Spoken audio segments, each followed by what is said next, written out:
A few weeks ago, I lost my dad after he struggled with his health for a long time. My name is Kelly, and sometimes I find myself wishing I could have introduced him to his grandchildren. This thought always brings a heavy sigh. 5 years ago, when I was 37, I got married.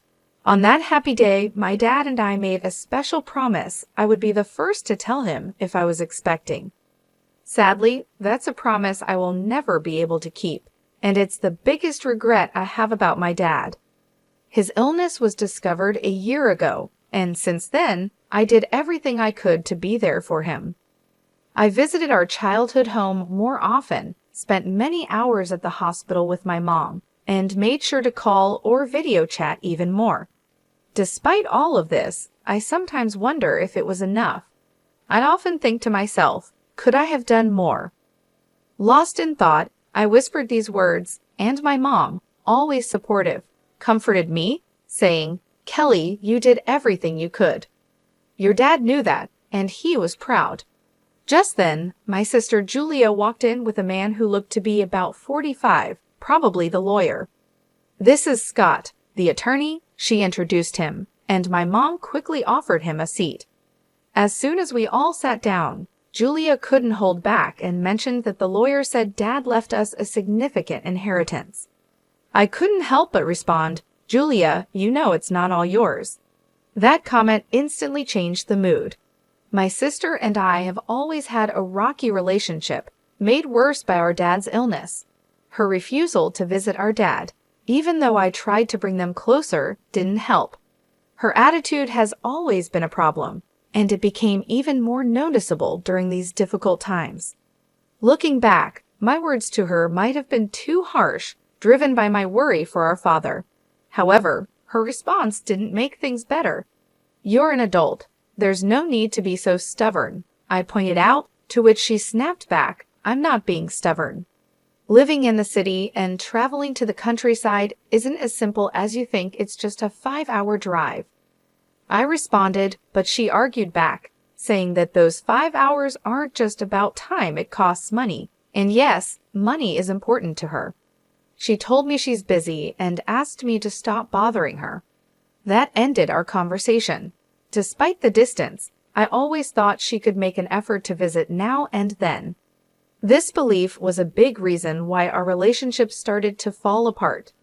In the end, she never visited our father, and the distance between us only grew. The tension in the room increased until the lawyer stepped in and suggested we all take a moment to calm down. I apologized, saying, "I'm sorry," which seemed to make things a bit better. The lawyer then explained, "As I mentioned over the phone, I'm here about your father's will." My mother, looking confused, asked quietly, "When was this arranged?" The lawyer replied, "A few weeks before he passed. Your father reached out to me. He asked you to come to the hospital?" My mother asked. The lawyer answered, "Yes, I drafted the will there with him, and his primary doctor was there too. It was arranged that the doctor would notify me after your father passed, which is why I contacted you now." The lawyer then took out a white envelope and placed it in front of us. Recognizing my father's handwriting on the envelope, I whispered, "That's definitely Dad's handwriting." Julia, visibly impatient, demanded, "Just get on with it." "What does it say? You know I'm busy." The lawyer, with a slight smile, opened the envelope. Inside, there was a single piece of paper outlining the inheritance, the house, some land, some savings, and a storage shed. We knew about the house and the land, but the mention of a storage shed was new to me. My sister, frustrated, turned to the lawyer and asked, "Wait, what about the farm?" The lawyer echoed, a bit surprised, "Yes, the farm." I explained, our father used to work on it as a hobby. He had run a successful business in a nearby town, but decided to slow down after turning 55, thinking about closing the company to spend more time on his hobbies, including the farm. This new mention of the farm added another layer to our father's legacy and what he left behind during my high school years. I remember saying that I wanted to take life a bit slower. My sister, who was in college at the time, didn't agree with this more relaxed approach. but both my mom and I, worried about my dad's health, supported the idea. "Don't worry about money, Julia. We've got plenty of savings," my dad reassured her. Though hesitant, she eventually agreed. After that conversation, my dad did wind down his business and started farming close to our home. "There's something fulfilling about working with the land," he would say, his face lighting up with joy. Seeing how happy he was made me feel that we made the right choice, though Julia seemed less convinced. Despite promising to come back home after graduation, Julia chose to build her career near her university and eventually married the CEO of an IT firm she met through her job. That's how things were when my father took up farming until his health started to decline. Julia insisted that the farm be included in the inheritance. At her insistence, the lawyer checked the documents and found that the farm was actually leased land. I had mistakenly thought we owned a large piece of land. Julia seemed disappointed by this discovery, but knowing little about farming ourselves, I felt it might be for the best. The discussion then turned to how the inheritance would be divided. "The house and the surrounding land will go to the wife," the lawyer said. Julia smirked, probably thinking about how the remaining assets would be split. "The rest, including the savings and the storage shed, should be divided between you three," the lawyer suggested. "Savings? That means cash, right?" "I'll take that," Julia said, focusing on the money.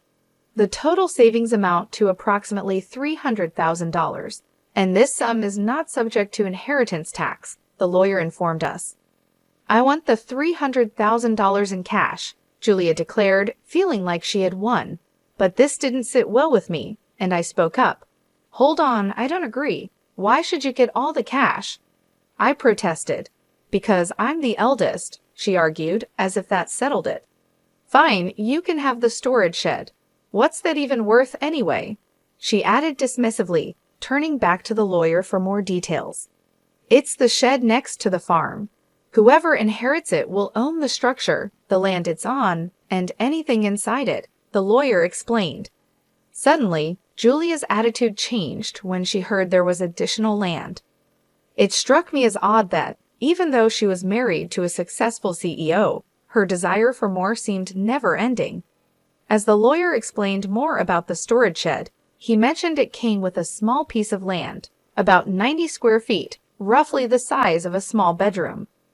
He then laid out some photos of the shed for us to see, showing both the outside and inside.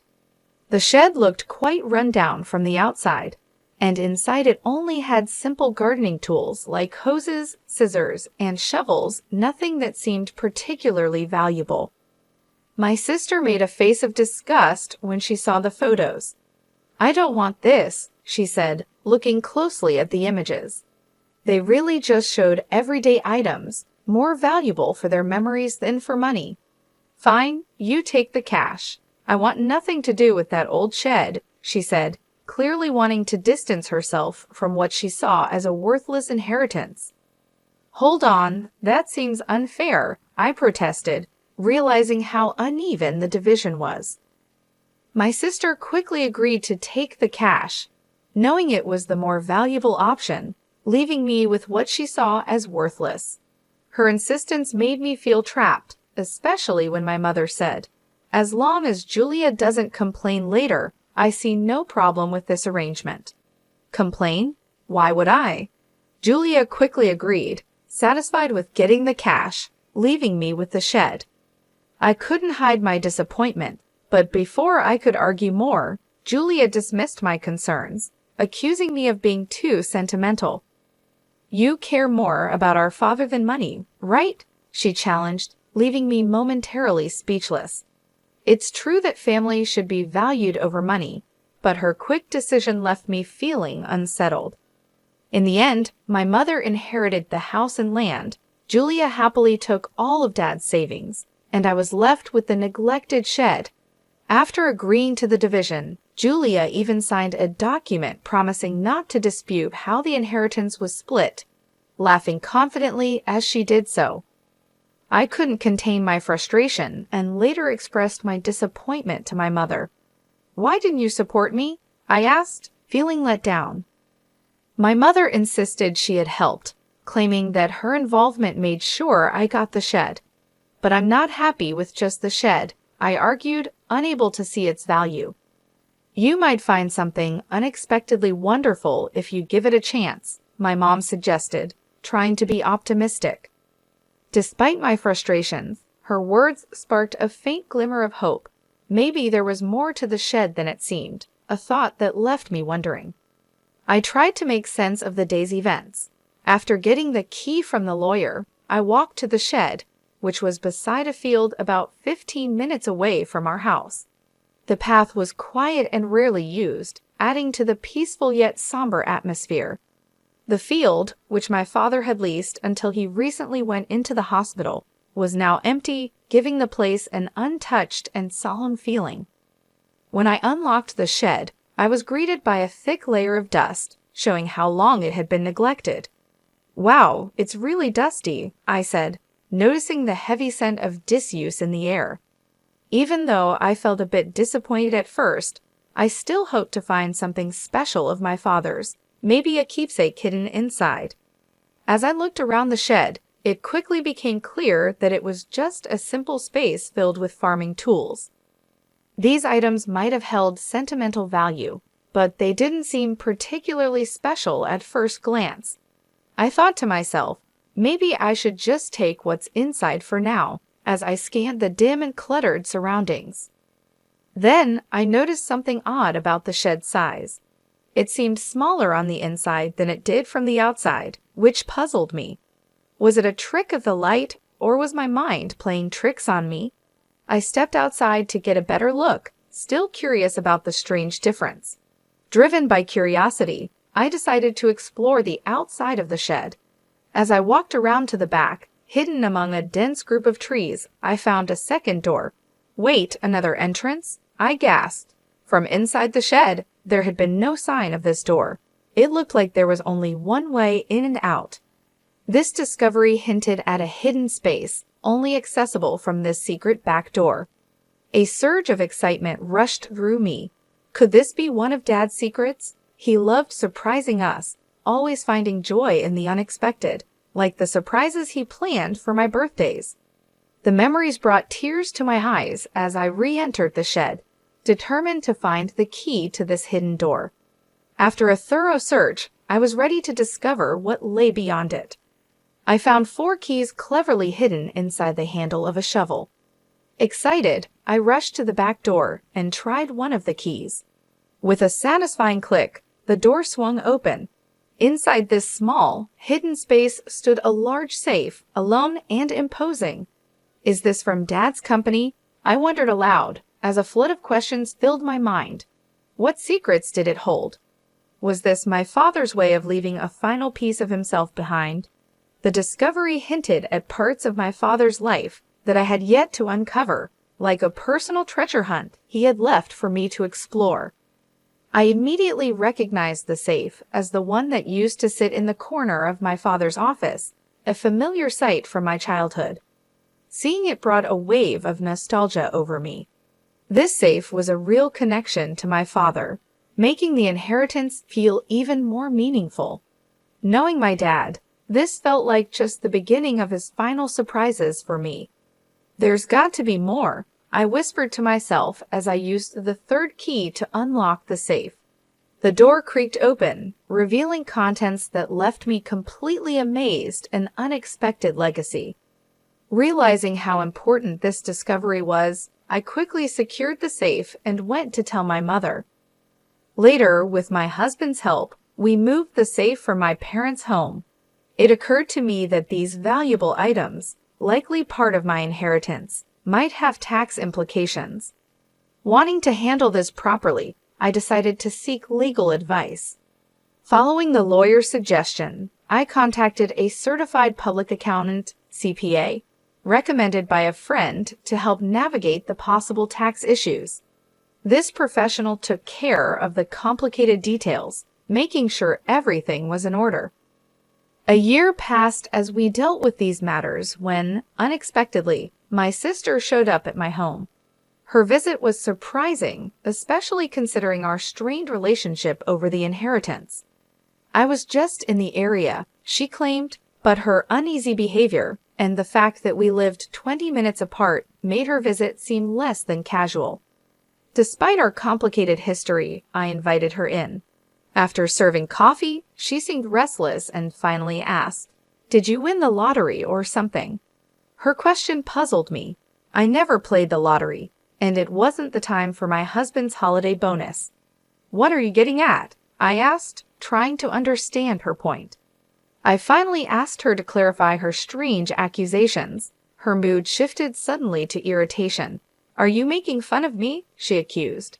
Her reaction confused me even more, as her question seemed completely unexpected. I had no idea what made her think I had come into a lot of money, especially since only my family knew about the mysterious contents of the safe. My sister was filled with curiosity about money, insisting that I must have received a significant amount. She told me about a recent conversation with our aunt in the city, who unknowingly sparked her curiosity. Our aunt mentioned receiving a $5,000 gift card from me as a thank you for visiting our father during his illness. This gesture led my sister to wildly speculate that I had stumbled upon some unexpected fortune. "You've come into some money, haven't you?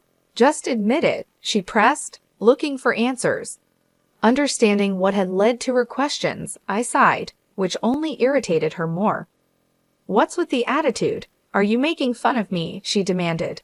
I tried to explain that it was just a gesture of appreciation, but she questioned where the money for such gifts came from. I reminded her of the inheritance, specifically the dusty shed she had dismissed, and then revealed the discovery of the safe inside it a real treasure trove left by our father. The safe contained a collection of valuable watches, a passion of our father's. Although I wasn't sure of their exact worth, it was clear they were valuable, especially considering the modest savings left behind. This revelation led to a discussion about the possibility of having to pay inheritance tax, a concern my mother had raised when she learned what was inside the safe. "What should I do, Mom?" I asked, seeking her advice. My mother suggested handling everything openly and honestly, reminding me that secrets like these usually come to light eventually. Following her advice, I contacted the lawyer we had previously consulted. The lawyer explained that the value of inherited items determines whether inheritance tax applies. This led me to take the responsible step of accurately declaring the inheritance and ensuring I was complying with all the legal and financial requirements of my newfound wealth by seeking professional advice. I found out that a certified public accountant, CPA, could help manage the valuation and tax obligations of the inherited watches for me. Trusting the CPA with this task, we discovered that the collection was worth an incredible $500,000. Because of their high value, it was clear that inheritance tax needed to be paid. The sensible advice was to keep only the watches that held sentimental value to me and sell the others to someone who could appreciate and afford them. This approach not only made financial sense, but also felt right emotionally.